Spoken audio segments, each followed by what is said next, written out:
আবার একটু মানে বা আহত হয়, আঘাতপ্রাপ্ত হয়, আমরা আরো ব্যতীত হব। তোমরা কলেজের ভিতরে শান্তি শৃঙ্খলার সাথে অথবা তোমরা একটা রাউন্ড দিয়ে মিছিল দিয়ে যত দূর যাইতে পারো তোমরা গিয়ে চলে আসো, কিন্তু রাস্তাটা ব্লকেট করো না।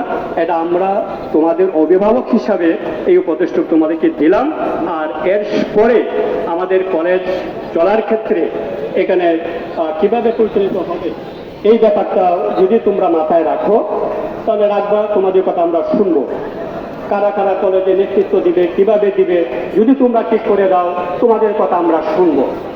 কিন্তু ইমপার্শিয়াল হইতে হবে, অ্যাবসলিউটলি ইমপার্শিয়াল। তোমরা চিন্তা ভাবনা করো তোমরা কারা নেতৃত্ব দিচ্ছ। তোমাদের আমরা এখনো কয়েকজনকে চিনি, আমি আমার এক ছাত্রীকে চিনি, এটা করে আর কয়েকজনকে চিনি। তোমরা এই ব্যাপারটা একটু মাথায় রাখবা, সেটা আমার বক্তব্য। Thank you. স্যারকে অসংখ্য ধন্যবাদ তার মূল্যবান বক্তব্য রাখার জন্য। নিউজ পাইছি অনেক স্যার ম্যাডাম আছে যারা আমাদের সঙ্গে থাকতে চায়, কিন্তু তারা বিভিন্ন পলিটিক্যাল ইস্যুর কারণে আমাদের পাশে দাঁড়াইতে পারতেছে না। আমরা স্কুলের পক্ষ থেকে কথা দিচ্ছি, আমাদের কোনো স্যারের যদি নিরাপত্তা সামান্যতম আমাদের থাকে তাহলে আমরা আবার রক্ত দিব।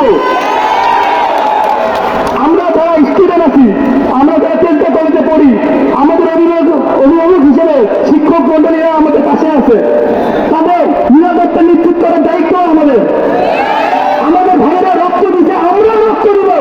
চেষ্টা করে রাজনীতি মুক্ত করে ছাড়বো ইনশাল্লাহ।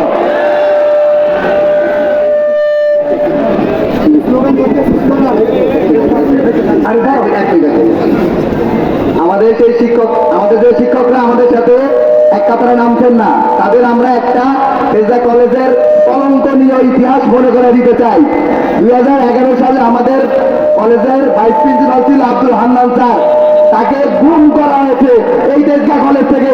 তেজগাঁ কলেজের কোন স্যার, কোন প্রিন্সিপাল এই ব্যাপারে কোনো কথা বলে নাই। আমাদের সন্দেহ হয় যে আব্দুল হান্নান স্যারকে গুম করে আমাদের এই প্রিন্সিপাল, যে এখন রানিং প্রিন্সিপাল আছে, তিনি প্রিন্সিপাল হওয়ার জন্য ভাইস প্রিন্সিপাল হয়েছিল তখন। আজকে 12 বছর ধরে তার তেজগাঁ কলেজে কোনো খবর নাই। তার তেজগাঁ কলেজ থেকে আমাদের এই বিদ্যাপীঠ থেকে তার নেওয়া কোনো ধারায় কোনো মামলা হয় নাই, তাদের খোঁজার জন্য কোনো বিবৃতি দেওয়া হয় নাই। যে স্যাররা নামতেছেন না, যারা চাইতেছেন যায় তার এখন প্রিন্সিপাল থাকুক, তারা গুমের জন্য রেডি হয়ে থাকেন। এই আব্দুল সালামের মতো স্যারের যারা গুম করছে আপনাদেরও গুম করবে যদি আপনারা আমাদের কাছে না নেন। আপনারা যদি এখনো তারা দালালি করেন, এই কথা মনে রাখবেন।